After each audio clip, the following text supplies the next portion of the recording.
Hi, I want to welcome you to Make a Difference Monday, where we encourage you to make a difference in yourself, in others, and in the world. I'm Courtney Bullard, the co founder and executive director of the Pearl House. And today we are joined with Susan Rubio. We're going to be talking about making disciples.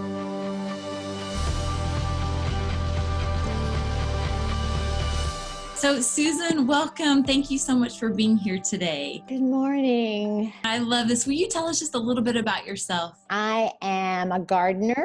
I'm a reader. I'm a retired English teacher. Ron and I have been married 53 years. We Wow. have 3 sons and 5 grandchildren, and none of them live in Memphis with us, which makes us sad. We miss them terribly. And I'm an 8 on the Enneagram, if anyone knows the Enneagram world. And I've lived in the same house for 52 years in a little neighborhood in Memphis, Tennessee. So that's who I am. That's wonderful. Well, Susan, I have been looking forward to today because when I think about making disciples, you are at top of the list. And I want to just ask a few questions with you for the ones that are watching and listening to this today. You are a prayer warrior for sure. And so I would love to know, how do you know what to pray for people? Well, I would never call myself a prayer warrior. I don't think that's what I am, but I have a deep desire to be an intercessor. So I do pray for people. I have a prayer board on my refrigerator, and I pray when I drive through the city of Memphis for those shuttered houses.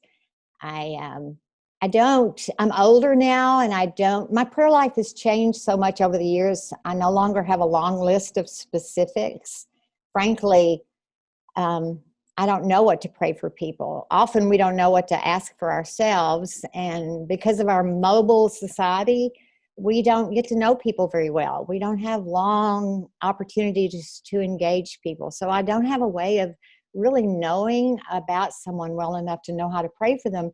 But I do know 2 things, and this is how I intercede. I think it was Henry Nouwen in a book called Life Signs, I believe. He defined home as a safe place to grow. And I love that. And in today's world, we each need a safe place to grow. And we often don't even find that within our own homes. So I know that every person I meet needs a safe place to grow. And I pray for that God's shalom will be on them. And that is just, I pray that they will have everything in their life that they need to be drawn to Him, to be fully human, and to find dignity, and to have whatever they need to have His peace and shalom on their life, so that they are able to recognize that they are in His image and that He is their Father. So I know that comes through growth, and a safe place to grow is important. So I pray that for people whose houses are shuttered, as I go through the streets, I pray that over individuals on my street when they walk down the street. Just I pray those 2 things, that they'll find home somewhere, and I want to be home for anyone that I meet, whether it's for 2 minutes or a longer period of time. I'll tell you the most exciting thing that happened recently. I'm getting older, so I know I'm not going to be out and about as much. I may get stuck at home for a really long time. And the other day, just a stranger was walking down the street, and it was a very windy day, and he stopped to try to light a cigarette behind the bush, and he wasn't able to get it lit. And so I grabbed my fireplace match, and I ran out, and I said, "Can I help you, And I was very aware that I wanted my spirit to tell his spirit how precious he is, and how much I wanted for him to find God's shalom in his life, and how much I wanted God to bring to him a safe place to grow. And that was our only encounter. It took 2 minutes, and I didn't speak any of that aloud, But I so believe that spirits know spirits, and that his spirit knew my spirit at that very moment, and that God was able to use my spirit to his spirit in a powerful way and take him to a different place. And I'll never know that, and I don't need to know that. I don't care to know that, but that's what I prayed for him. So my work, I think, as an intercessor has more to do with that kind of almost non-contact unleashing of power, I think. So I don't know if that even makes sense, but yeah, that's kind of how I pray for people these days. So you are incredible at pouring into other people, Mm-hmm. investing in their life, and I really admire that about that. Um, Thank you. and so I would love for you to share, how do you grow? I'm fed constantly. I'm a school teacher, so I know the importance of lifelong learning, right? So I'm a student. I'm in God's school. I've been in God's school for many, many, many years. And you can just write this down, Courtney. Listeners, just write this down. God only teaches 3 courses. And one course is who I am. One course is who the devil is, who Satan is, who the enemy is. And one course is who God is. And that's it. Everything I learn is either telling me something about myself, something about him, or something about the evil one. And I've been in school, God's school, forever, and he still teaches me. He still feeds me. He's still such a safe place for me to grow. He's the safest place for me to grow. And so learning about myself has been really ugly. I'm an 8, right? If Right. you're an Enneagram student, you do not want to be an 8. You don't want to be a woman who's an 8, because we're bossy, we're critical, we think we can run the world. We are, so God has just shown me that. I can look out a window and not see the beauty. I'll see the dirt, the spots on the window pane, So he's shown me that about myself over the years, and it's not been pretty. But he's shown me about the enemy, always seeking to destroy the good that is around. He's always seeking to take away the joy of a moment by reminding me of what I should be doing or what I should have done. Or he's always seeking to kill and destroy and take away my joy. And he's taught me that, and he still teaches me that. And he teaches me about who he is and who he says he is. And he's beautiful, and he's so wonderful. The latest lesson he taught me, I'm going to read to you because I've copied it, and it's beautiful, and it's about him. So here's what the most recent thing is he taught me. Isaiah said, "We wait on the Lord for the strength to walk and not faint. We trust the Lord to see us through what the Lord did not spare us from." And sure enough, we receive the strength to keep going, moving, getting through, to walk and not faint.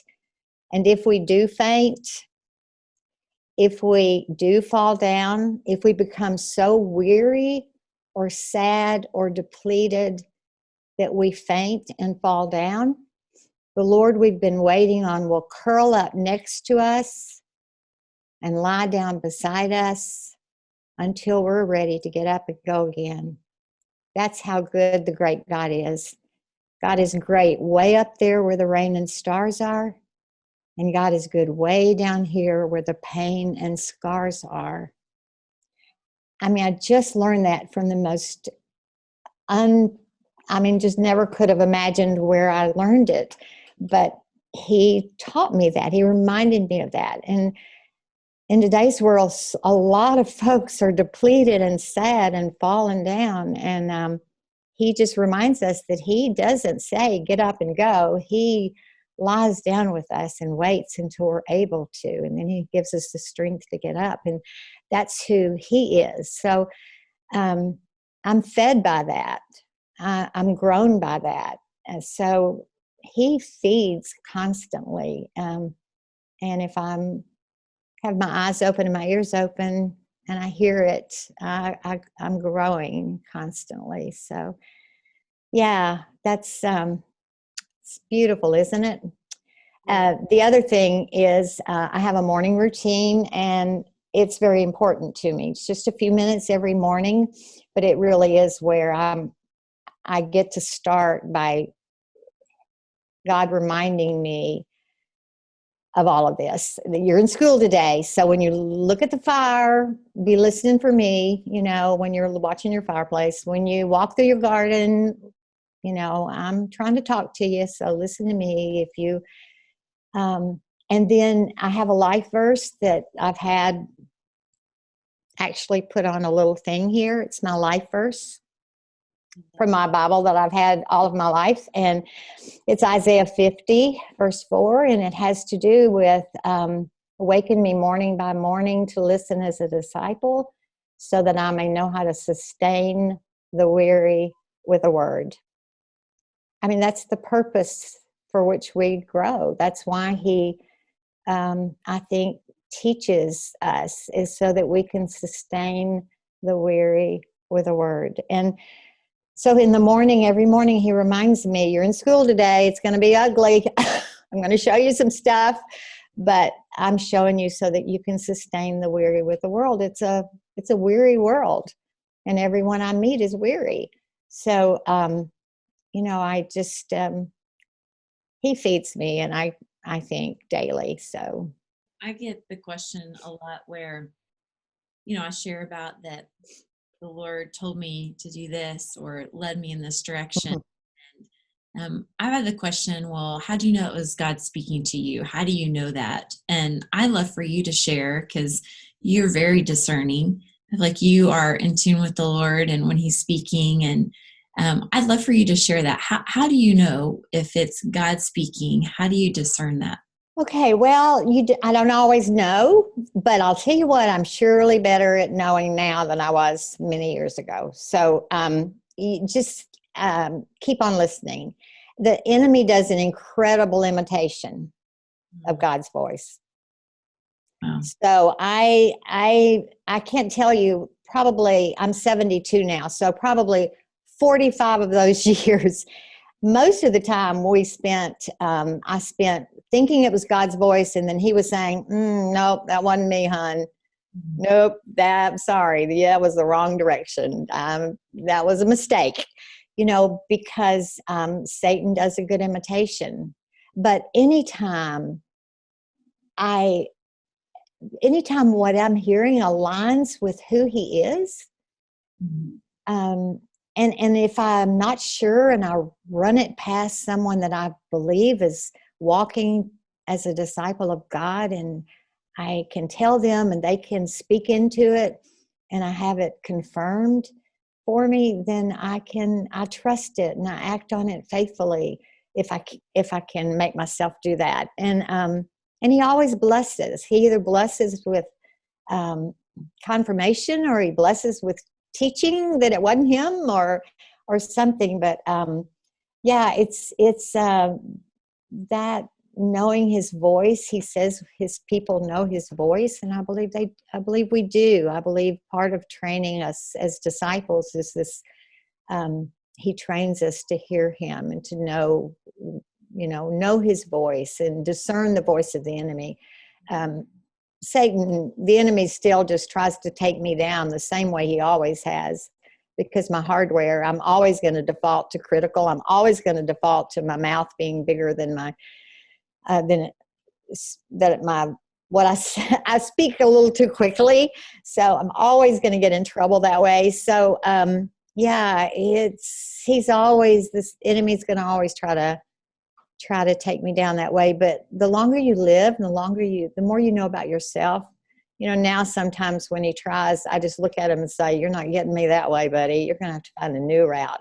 I have already learned. I'm not falling for that one. So, it's just a matter of walking with it, I think, for many years. So I think about how if you don't spend time with someone, then it's not as easy to recognize their voice. No. Like if my dad, my earthly dad, calls me, I immediately, if I heard him across the room talk, I know that's my dad's voice. I know him. I know his voice. I spend time with him. And I think the same thing with our relationship with the Lord, is that the more time we spend with him, the quicker we are then, I think, to recognize that voice. I agree. Definitely. Susan, I could sit here all day with you. I know, would love it. It's my favorite subject for sure. Well, and I really look up to you in so many ways. And I see you as always pouring into others. And I'm just curious, and I'd love for you to share with us of how do you do that and do that well when maybe you're not able to meet in person with, how do you still pour into someone's life and do it well? Boy, and isn't that a subject for today's world?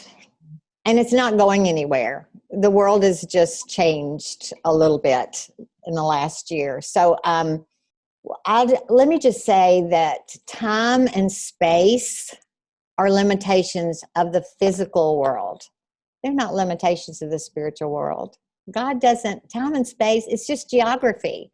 Whether I'm here, whether I'm there, whether I'm on the phone, whether we're in person, those are constraints that we have, that our physical lives are defined by, but not our spiritual lives.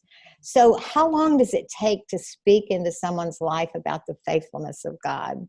Not long. How do you have to be face to face to hear someone's spirit remind you of what you needed to know that very moment? Not really. So because we really live in an unseen world, the unseen world is really more real than the seen world. So when we have a conversation over Zoom or over the telephone, or even if it's just for a few moments, encouragement occurs. And we're just so blessed to have technology now that keeps us connected with people all over the world. Well, I want to say a huge thank you for being here today. You're welcome. All the things that you shared will bless many. And I pray that this will be a blessing to all of you listening, all of you watching. Thank you for listening to Make a Difference Monday. If you would like to learn more about how you can make a difference, visit thepearlhouse.org.